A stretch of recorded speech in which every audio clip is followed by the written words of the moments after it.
Ya, halo pemirsa, senang sekali saya Arif Fadani bisa hadir kembali menjumpai Anda dan kali ini dalam program Tokoh Kita.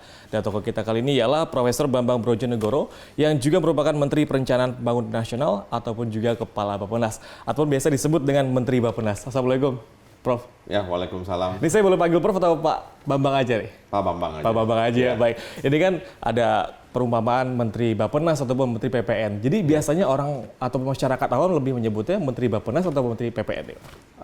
Kalau tataran yang lebih resmi, pasti nyebutnya Menteri Perencanaan Pembangunan Nasional, Baik. Kepala Bappenas. Oke. Ya, kemudian kalau bahasa yang lebih awam, yang lebih mudah difahami dan diingat orang, ya Menteri Bappenas. Jadi banyaknya Menteri Bappenas begitu ya? Karena mereka ingat institusinya, Bappenas, dan tahu bahwa posisinya menteri, sehingga ketika digabung ya Menteri Bappenas. Walaupun gitu. sebenarnya itu kurang tepat gitu. Ya, karena Bappenas itu kan nama badan. Ya. Oke, baik. Dan memang pimpinannya adalah Kepala Bappenas, yang kebetulan sekaligus sebagai Menteri Perencanaan Pembangunan Nasional. Baik, gitu. Pak Bambang, ini kita sebelum masuk ke pertanyaan yang bisa dikatakan ya nggak sulit-sulit banget lah, Ya, cuman cukup hard news gitu. Nah, kita masuk dulu ke soft newsnya. Masyarakat juga ingin tahu nih kira-kira masa kecil dari seorang Bambang Brojonegoro itu seperti apa sih? Karena kan informasinya nih dari SD hingga kuliah ya, itu dihabiskan di Jakarta. Oh iya, nah, ini betul. bisa diceritakan Pak Bambang? Ya, kebetulan memang dari lahir di 3 Oktober 1966 Baik.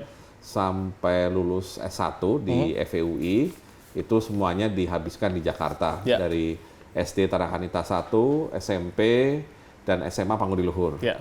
Kemudian Wah, anak lanjut PL, Pak, ya? Ya, kemudian berlanjut ke Fakultas Ekonomi Universitas Indonesia, jurusan waktu itu namanya Ilmu Ekonomi dan Studi Pembangunan. Baik. Ya, jadi selesai tahun 1990. 1990. 1990. Jadi ya praktis dari tahun 66 sampai tahun 90 itu memang full di Jakarta. Kemudian tahun 91 baru melanjutkan sekolah pasca sarjana di luar negeri. Hingga S3. Itu Sampai S3 ya. Sampai S3. Kebetulan di satu tempat juga di University of Illinois Urbana-Champaign. Baik. 1991, 1997. Nah, ini sebelum kita masuk ke S2 dan juga S3 nih, dari SD yang kayak kuliah S1 di FEUI, betul ya? Iya. Ini ada cerita yang paling tidak bisa dilupakan nggak sih, Pak?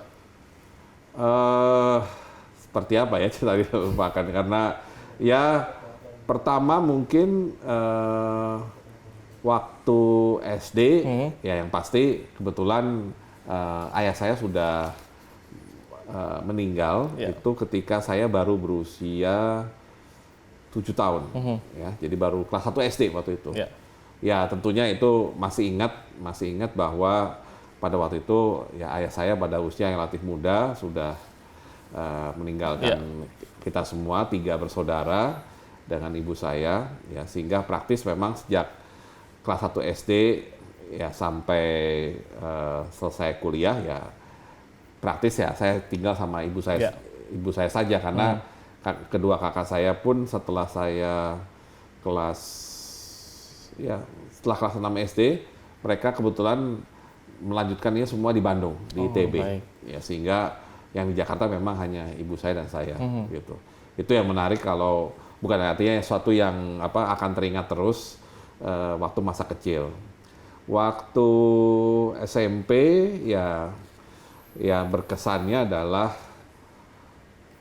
entah kenapa memang pelajaran yang saya paling kuat itu adalah pelajaran hafalan. Paling kuat hafalan. Berarti kebalikan sama saya nih, Pak ya. Dan hafalannya susah. Itu sebenarnya tanpa usaha, tanpa effort. Tanpa effort. Ya bisa ingat sendiri. Tapi hanya untuk pelajaran yang saya suka. Dan pelajaran yang saya suka kebetulan pelajaran yang terkait IPS. Oh, baik. Sejarah, ilmu bumi, ya. Dulu ada ilmu administrasi namanya, ada kesusastraan. Jadi apapun yang terkait nama orang, nama kota, nama lah pokoknya. Itu cepat sekali. Ya, dan itu yang membuat seolah-olah perjalanan di SMP itu terasa nggak terlalu ringan susah, gitu ya? Nggak terlalu susah karena cepat sekali dihafal, meskipun ada pelajaran matematik dan segala macam yang tidak bisa mengandalkan hafalan gitu. Dan memang mungkin kalau dibilang masa yang paling berat ya mungkin waktu SMA, ya karena SMA pertama SMA-nya kan cuma laki-laki aja. Iya, ya, Pangudi Luhur ya. Khusus laki-laki. Masa remaja kita agak beda dengan kebanyakan anak-anak SMA yang campur. Ya. Kedua, memang saya paling tidak merasakan ya beban pelajarannya luar biasa berat. Karena SMA Pangudi Luhur, khususnya jurusan IPA-nya waktu itu, punya standar yang boleh dibilang berbeda dengan SMA-SMA yang lain pada waktu itu. Untuk mata pelajaran yang ilmu pasti. Ya. Sehingga saya harus akui waktu itu saya agak kewalahan dengan pelajarannya. Ya, sehingga kalau diingat masa-masa mainnya atau masa-masa gembiranya, ya kalau saya boleh katakan SD juga lancar karena tadi hafalan juga kan. SD lancar, SMP juga masih enjoy. Begitu SMA yang kurang enjoy. Agak kewalahan gitu ya. Agak kewalahan dan kebetulan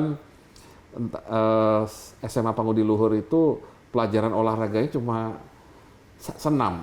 Cuma senam dan maraton. Jadi buat saya itu ya tidak menarik gitu. Karena waktu SD SMP saya main bola, bulu tangkis, olahraga permainan lah ya. Sehingga kaget waktu SMA kok tahu-tahu diajarkannya atau olahraganya cuma main senam terus gitu loh. Nah ini Pak terkait dengan masa-masa SMA kan bisa dikatakan Pangudi Luhur itu kan berarti cowok semua Pak ya? Iya betul. Nah, berarti kalau kita ngomongin masalah bahasa anak muda sekarang ngecengin waktu SMA itu berarti keluar sekolah dok ya? Iya, tapi saya mungkin bukan tipenya karena saya udah fokus ke pelajaran, ya udah kerepotan sendiri dengan pelajaran. Ya mungkin kalaupun ketemu itu memang di Kebayoran waktu itu ada SMA Tarakanita yang isinya hanya perempuan saja dan mereka itu kebetulan adalah teman-teman saya waktu di SMP. Waktu SMP Pangudi Luhur masih campur. Sebagian besar masuk jadi SMA Tarakanita. Berarti anak PL mainnya ke Tarki gitu ya, kurang lebih gitu ya. Nah ini kalau kita lanjut lagi di masa-masa SMA menuju ke kuliahan gitu Pak. Bisa dikatakan kalau di jabatan sebagai menteri otomatis organisasi sudah pasti sudah hatam lah Pak ya. Nah ini apakah memang diawali dari masa SMA hingga kuliah organisasi sudah dipupuk gitu? Kebetulan kalau organisasi memang baru dimulai waktu masa kuliah. Entah kenapa dari SD sampai SMA itu saya tidak pernah atau hampir tidak pernah terlibat sama sekali pada kegiatan organisasi di sekolah. Berarti OSIS. Tidak ikut OSIS Pak ya? OSIS, SMP, SMA boleh dibilang nggak pernah ikut. Ya. Kepanitiaan pun juga hampir nggak pernah ikut. Ya entah kenapa waktu SMP SMA tuh keinginan saya tidak ke sana larinya gitu. Tapi begitu masuk universitas karena mungkin beda suasananya. Dan kemudian kedua, terus terang waktu SMA itu saya agak berat ya dengan pelajaran IPA-nya yang luar biasa tadi ya. Ketika masuk Fakultas Ekonomi ya, yang sebenarnya konten IPA-nya juga lumayan, terutama matematik ya. Tapi terus terang kalau dibilang saya akhirnya menemukan bidang pelajaran atau mata pelajaran bidang studi yang menurut saya sangat cocok dengan diri saya. Artinya menggabungkan kemampuan kuantitatif, matematik yang kebetulan saya masih bisa. Dan menghafal juga. Dan masih ada hafalan, tapi hafalan dalam pengertian bukan hafalan mati, tetapi menggunakan logika.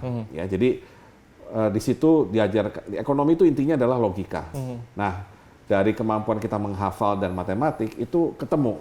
Bagaimana kita bisa menjelaskan suatu fenomena ekonomi. Jadi karena saya enjoy dari sejak tahun pertama kuliah, sehingga akhirnya saya merasa saya ingin mencoba juga yang lain, tidak hanya belajar. Nah kebetulan memang di level senat mahasiswa, itu kan lebih terstruktur. Kegiatannya jelas, setiap tahun ada kegiatan misalnya basar buku murah, atau pasar murah, atau sudah ada olahraga, ada kegiatan, ada Jazz Goes to Campus, sehingga semuanya itu tertata, teratur, dan saya terus terang langsung tahun kedua, karena tahun pertama belum boleh ikut. Belum boleh ikut kegiatan. Memang itu aturan dari FA-nya, dari senatnya. Tapi tahun kedua kita udah boleh. Dan itu saya langsung mulai dengan kegiatan yang awalnya ya seksi sibuknya lah. Apakah seksi perlengkapan, tapi yang paling sering saya jadi seksi transportasi. Jadi supir lah biasanya pada dasarnya. Ya, tapi bagi saya ya itulah kita harus mulai dari bawah dulu. Ya, sampai akhirnya kemudian saya malah jadi aktivis dalam tanda petik, artinya selalu ikut dalam kegiatan sampai akhirnya jadi ketua panitia. Jadi dari awalnya cuma seksi transportasi, tahun kedua, akhirnya dipercaya. Tahun keempat saya pernah ketua panitia misalnya pasar buku murah, sama yang paling penting buat saya adalah ketua panitia Jazz Goes to Campus. Berarti Jazz to Campus sudah ada dulu Pak ya? Oh udah dari dulu, itu kan dibangun atau dibuat oleh salah satu alumni FEUI yang kebetulan musisi jazz, yaitu Chandra Darusman. Dan Chandra Darusman itu angkatannya mungkin angkatan 73 ya.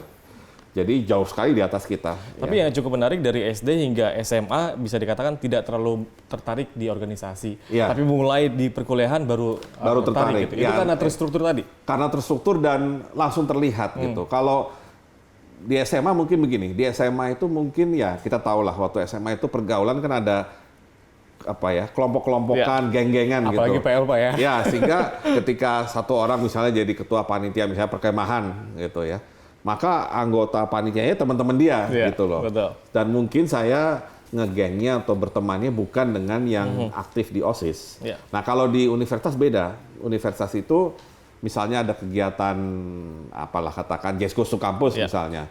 Saya sebagai ketua itu langsung buka pendaftaran. Siapa yang berminat jadi panitia, sebut nama, nomor mahasiswa, dan minatnya seksi apa. Jadi nggak per kelompok lagi gitu. Nggak per kelompok, jadi itu inklusif. Siapa aja tertarik boleh. Nah, kita tinggal nanti misalkan kita butuhnya cuma 20, padahal yang daftar 40, ya kita tetap seleksi siapa yang kita masukkan ke 20 orang itu. Baik.